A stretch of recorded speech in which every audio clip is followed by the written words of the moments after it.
தினமொரு வசனம்.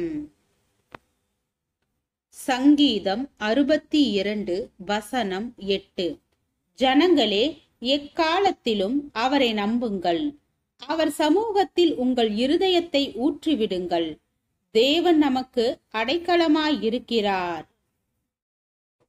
உயிருக்கு உயிராக பழகின நண்பர்கள் ஒரு நாள் உயிரை பறிக்கும் விரோதிகள் போல ஆகி விடுவது உண்டு.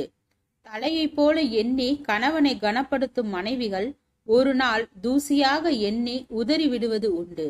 ஒரு நாள் கூட பிரிந்திருக்க இயலாமல் தவித்த கணவர்கள் ஒரு நாள் தங்கள் மனைவிகளை இனி ஒரு நாளும் பார்க்க கூடாது என்று எண்ணுவது உண்டு. தாய், தகப்பன், மனைவி, சகோதரர்கள், நண்பர்கள் என நம்மை நேசிக்க பலர் இருக்கலாம். ஆயினும் இவர்கள் யாவரும் மனிதர்களே.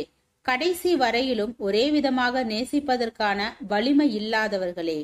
இவர்களின் அன்புக்கு கடனாளிகளாயிருங்கள். ஆயினும் கர்த்தர் ஒருவரே கடைசி வரை மாறாத அன்புடன் நேசிக்க வல்லவர். நேரம், சூழ்நிலை, நிலைமை ஆகியவை மாறும் போதும் அவருடைய அன்பு மட்டுமே மாறாதது. அந்த அன்புக்காய் அனுதினமும் ஏங்குங்கள். அதனையே இறுதி வரை நம்புங்கள். உத்தரவாதமுள்ள தேவ அன்பிற்கு இணையானது எதுவுமில்லை.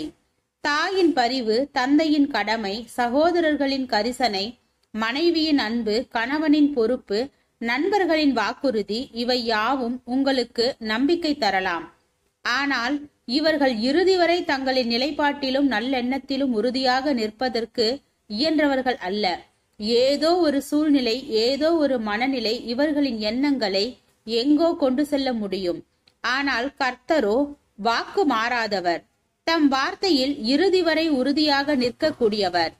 அவர் மேல் நீங்கள் வைக்கும் நம்பிக்கை மட்டுமே நம்முடைய கடைசி நாள் வரை உங்களுக்கு கை கொடுக்கும். பணம் பலமுடையதுதான், படிப்பும் அறிவும் பயனுள்ளவைதான், ஞானமும் திறமையும் ஊக்கம் அளிப்பவைதான், ஆள் பலமும் ஐஸ்வர்யமும் தைரியம் தருபவைதான்.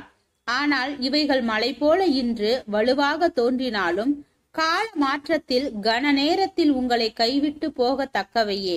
எளிதில் இவை அசையத்தக்கவையே. ஆனால் கர்த்தர் மட்டும் என்றும் அசைக்கப்பட இயலாதவர். அவர் ஒருவரே என்றும் அசையாத நிலையான கன்மலை.